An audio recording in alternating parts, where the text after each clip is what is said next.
Masuk ke menu utama kali ini, Saudara, Wakil Ketua Umum Partai Golkar Erwin Aksa angkat suara mengenai isu Presiden Joko Widodo akan bergabung ke Partai Golkar. Golkar disebut menjunjung tinggi meritokrasi. Wakil Ketua Umum Partai Golkar Erwin Aksa membenarkan partainya akan menggelar Munas pada Desember mendatang yang salah satu agendanya memilih Ketua Umum. Menurut Erwin, ada sejumlah syarat untuk bisa menjadi Ketua Umum Partai Golkar. Di antaranya, calon Ketua Umum pernah menjabat pengurus tingkat pusat, provinsi, atau organisasi pendiri sedikitnya selama 5 tahun. Erwin bilang Partai Golkar menjunjung tinggi prinsip meritokrasi dan jenjang karir dalam pengadaran.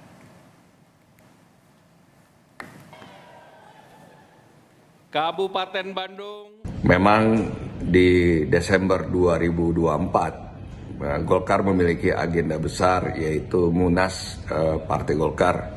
Dan salah satu agenda dalam Munas tersebut adalah memilih Ketua Umum Partai Golkar. Syarat untuk menjadi Ketua Umum Partai Golkar yaitu pernah menjadi pengurus Partai Golkar tingkat pusat atau sekurang-kurangnya pernah menjadi pengurus Partai Golkar tingkat provinsi. Partai Golkar memiliki meritokrasi, ya, jenjang karir sangat dihargai di Golkar, sehingga Golkar memiliki infrastruktur dan kaderisasi yang baik. Dan inilah yang sedang dibangun di Golkar. Di lain pihak, politisi senior dan mantan Ketua Umum Partai Golkar Yusuf Kala merespons isu Presiden Jokowi akan bergabung ke Partai Golkar. Kata JK, siapa saja bisa bergabung, tapi untuk menjadi Ketua Umum ada tahapan dan aturan minimal 5 tahun menjadi pengurus.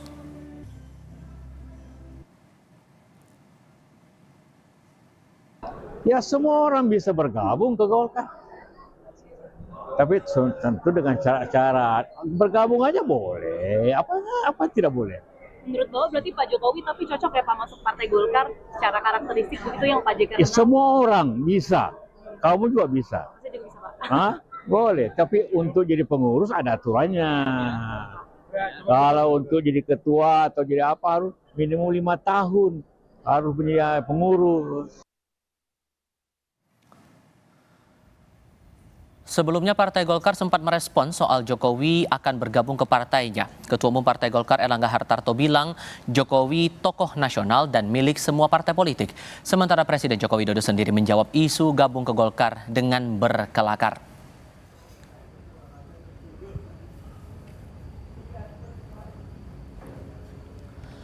Usai gelaran pemilihan presiden dengan keunggulan sementara pasangan Prabowo Gibran, kini muncul isu Presiden Joko Widodo akan berlabuh ke Partai Golkar menyusul renggangnya hubungan Jokowi dengan PDI Perjuangan.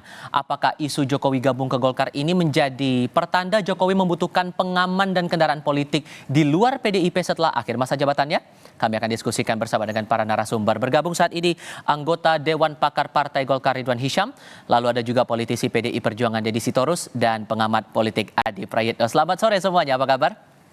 Selamat sore. Terima kasih seluruhnya sudah bergabung dalam diskusi kami kali ini. Pak Ridwan, saya mulai dengan Anda dulu untuk mengonfirmasi. Ada kabar Pak Bahlil Lahadalia, Menteri Investasi saat ini, diisukan akan maju menjadi Ketua Umum Partai Golkar dengan harapan bisa memberi jalan Pak Jokowi masuk Partai Golkar. Kabar itu betul atau tidak? Saya kira Pak Bahlil adalah memang kader Golkar. Jadi kalau Pak Bahlil memang ada minat, itu buat Golkar itu adalah karpet merah. Jadi artinya ya monggo silahkan. Dan saya juga sudah mendengar sejak setahun yang Pak Bahlil, memang Pak Bahlil sudah melakukan komunikasi dengan kader-kader Golkar, baik yang ada di pusat maupun yang ada di daerah-daerah.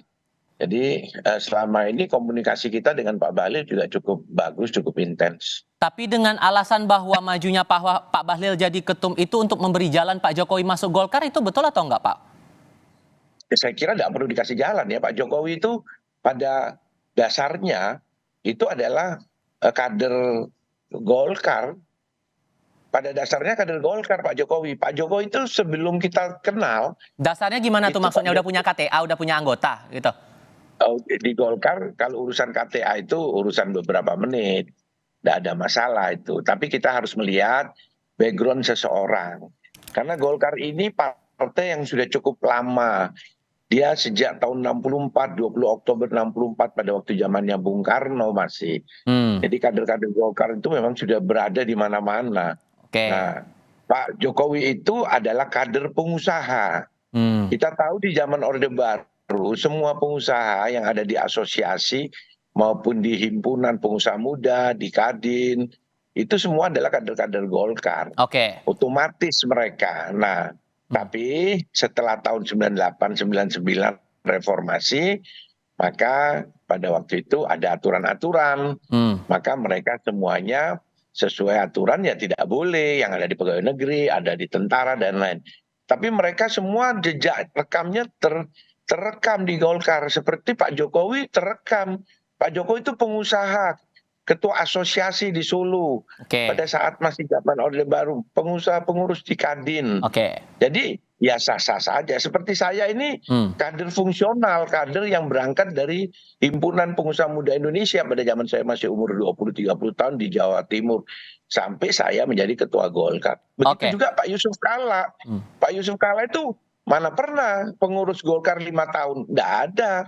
Saya ini pimpinan Munas Bali pada waktu Pak Yusuf Kalla terpilih di Bali tahun 2004. Saya salah satu orang pimpinan Munas dari 5 orang. Semua sudah meninggal, tinggal saya yang masih ada. Oke, ditahan dulu di situ Pak Ridwan. Saya harus konfirmasi ke Bung Deddy kalau begitu. Tadi Pak Ridwan bilangnya kalau Pak Jokowi ini sudah jadi kader Golkar. Saya konfirmasi dulu, Pak Jokowi itu statusnya di PDI Perjuangan masih sebagai kader atau enggak nih, Bang Deddy?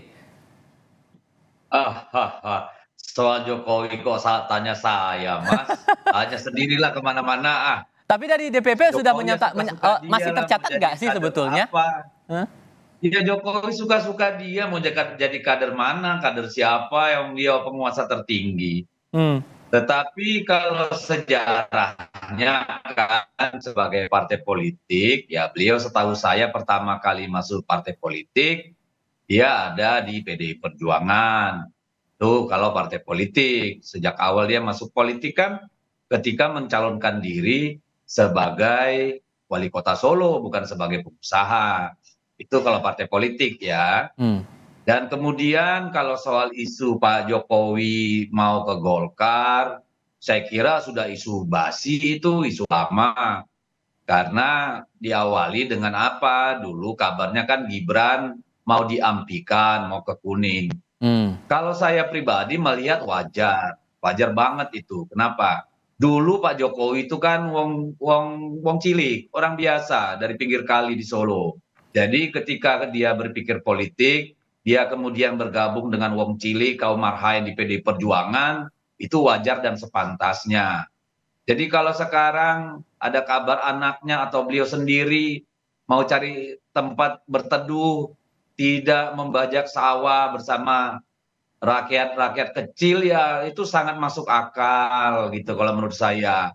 Ya masa udah presiden 2 periode masih mau sama banteng wong cilik, itu mah aneh kalau menurut saya. Tapi hubungan komunikasi lah minimal antara Pak Jokowi dengan PDI Perjuangan gimana sejauh ini? Terutama dengan Bu Mega deh. Hubungan bagaimana? Orang cita-cita dia menghancurkan PDIP kok masih ada hubungan, dari mana? Kan jelas yang dibilang Adi Wijayanto, beliau itu ingin supaya PDI Perjuangan suaranya mengecil, berkurang. Kalau perlu ya, kan kira-kira gitu ya. Kalau sudah tahu kita isi kepala Pak Jokowi begitu, masa masih mau komunikasi? Jangankan Bu Mega, saya aja ogah gitu loh. Oke, Mas Adi, Anda meresponnya gimana? Mengonfirmasikah bahwa isu ini akan menjadi kenyataan atau ada pandangan lain? Ya saya kira memang secara prinsip apakah Jokowi akan ke Golkar ataupun tidak, tentu harus ada mutual interesting, Mas. Apa itu mutual interesting? Tentu ada kepentingan bersama yang saya kira menjadi titik temu antara Jokowi dan Golkar. Yang menjadi pertanyaan sekarang adalah apakah Golkar akan menerima Jokowi sebagai bagian dari keluarga besar mereka? Pada level Jokowi juga apakah Pak Jokowi juga mau ke Golkar?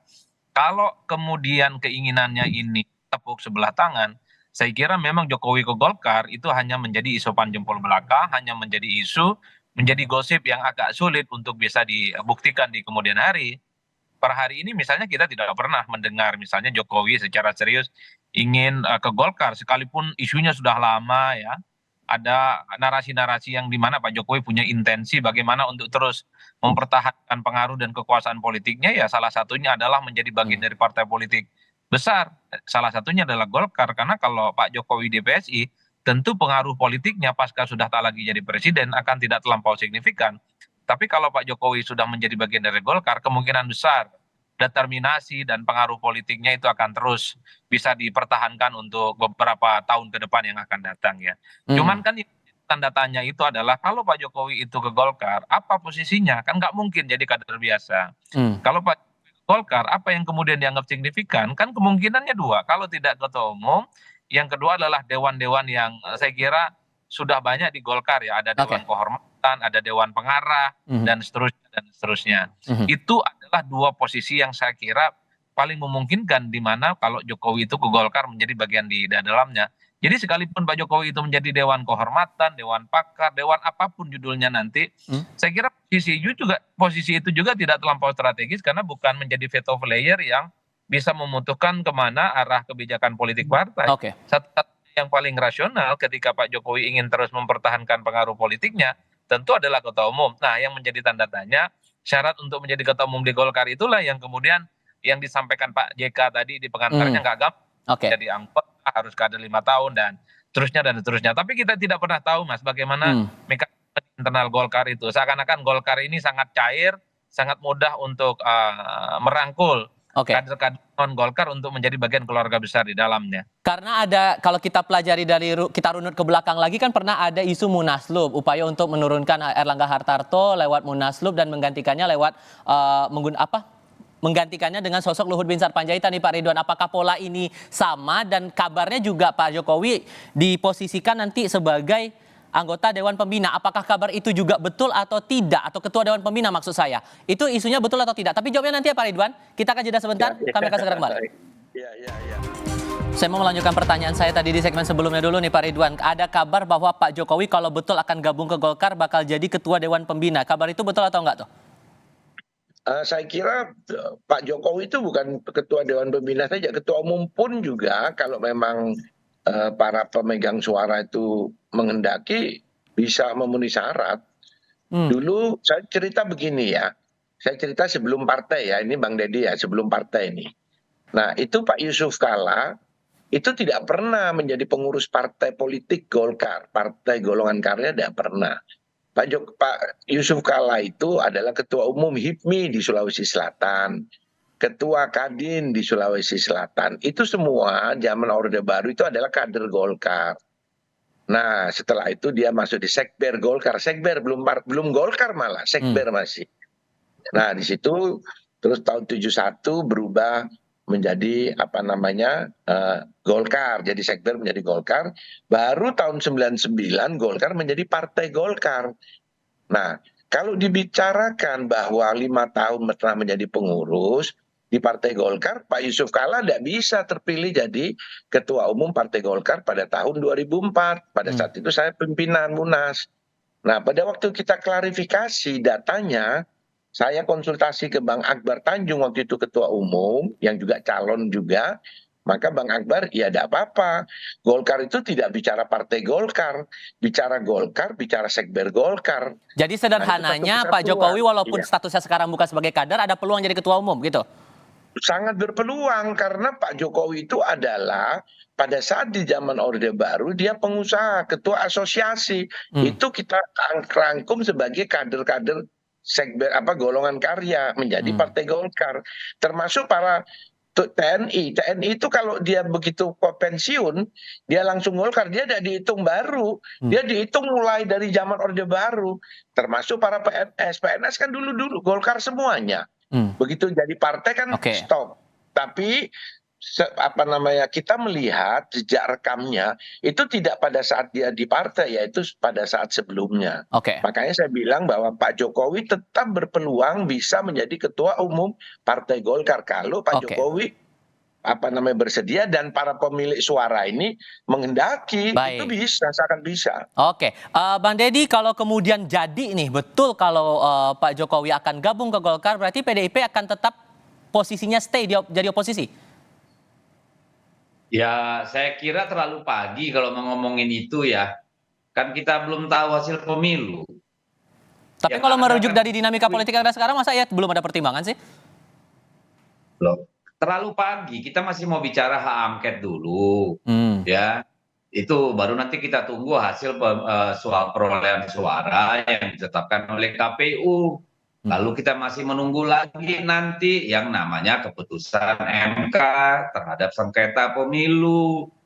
Ya toh, hak angketnya juga tidak tahu nanti ujungnya gimana. Kan itu namanya lompatan berpikir kalau kita udah mikir oposisi atau bagaimana gitu loh. Oke, sekalian deh kalau gitu, saya mau tanya juga kalau gitu sikap PDIP dengan melihat dinamika yang muncul seperti ini, hal yang biasakah atau gimana Bang Deddy?